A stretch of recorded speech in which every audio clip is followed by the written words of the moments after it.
Hi friends, ఈ వీడియోలో cut work stitch చేసుకునేటప్పుడు మెయిన్ పీస్ అనేది ఇలా ట్రాన్స్పరెంట్గా క్యాన్వాస్ అనేది పైకి కనిపిస్తూ ఉన్నట్లయితే ఎలా స్టిచ్ చేసుకోవాలో చూపిస్తాను, చూసండి. ఫస్ట్ అయితే నెక్ స్టిచ్ చేసుకోవాల్సిన పార్ట్కి ఇలా లైనింగ్ అనేది జాయింట్ చేసుకోవాలి. ఈ క్యాన్వాస్ని సపరేట్గా ఇంకొక లైనింగ్ పైన పెట్టి మనకి క్యాన్వాస్కి కింది వైపున షైనింగ్ ఉంటుంది కదా, ఆ షైనింగ్ ఉన్న వైపు ఇలా క్లాత్ వైపు వచ్చేలాగా పెట్టుకొని నీట్గా ఐరన్ చేసుకోవాలి. ఇలా ఐరన్ చేసుకున్న తర్వాత ఈ క్యాన్వాస్ చుట్టూ ఒక 1/2 ఇంచ్ క్లాత్ ఉండేలాగా నీట్గా కట్ చేసుకొని ఆ వదిలిన 1/2 ఇంచ్ క్లాత్ని వీడియోలో చూపిస్తున్న విధంగా క్యాన్వాస్ పైకి ఫోల్డింగ్ చేసుకొని చుట్టూ కుట్టుకుంటూ రావాలి. ఇలా చివరి వరకు స్టిచ్ చేసుకున్న తర్వాత మిడిల్లో ఫోల్డింగ్ చేసుకొని మిడిల్లో ఒక టక్స్ అనేది ఇచ్చుకోవాలి.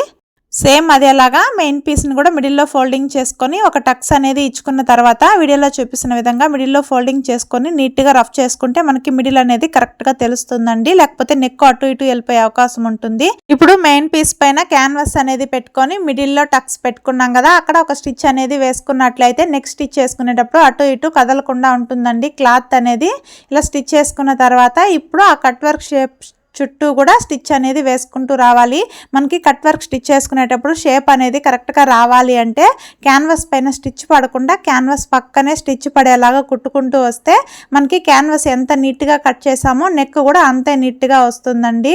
ఇలా చివరి వరకు కుట్టుకుంటూ రావాలి. కార్నర్స్ తిరిగే దగ్గర ఇలా సూదిని కిందకు దింపుకుంటూ పాదాన్ని పైకి లిఫ్ట్ చేసుకుంటూ ఆ షేప్కి తగినట్టు చివరి వరకు కుట్టుకుంటూ రావాలి.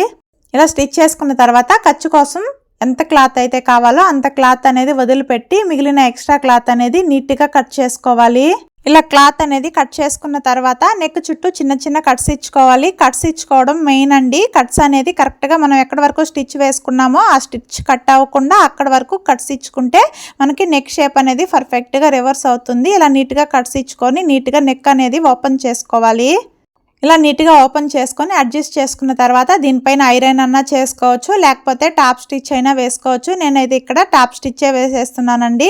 ఇక్కడ మనకి ఎక్కడైనా లోపలికి వెళ్ళిపోయినట్టుంటే కట్ వర్క్ షేప్ అనేది సూది సహాయంతో నీట్గా ఓపెన్ చేసుకొని షేప్కి తగినట్టు స్టిచ్ అనేది వేసుకుంటూ రావాలి. ఇలా చివరి వరకు స్టిచ్ చేసుకున్నట్లయితే కట్ వర్క్ నెక్ అనేది స్టిచ్చింగ్ కంప్లీట్ అయిపోతుంది. కట్ వర్క్ నెక్ ఎలా కట్ చేసుకోవాలో ఆల్రెడీ షార్ట్ వీడియో అప్లోడ్ చేశాను. ఈ వీడియో కింద లింక్ ఇస్తాను, ఎవరైనా చూడాలి అంటే చూడండి. వీడియో నచ్చినట్లయితే లైక్ చేయండి. Okay friends, bye friends.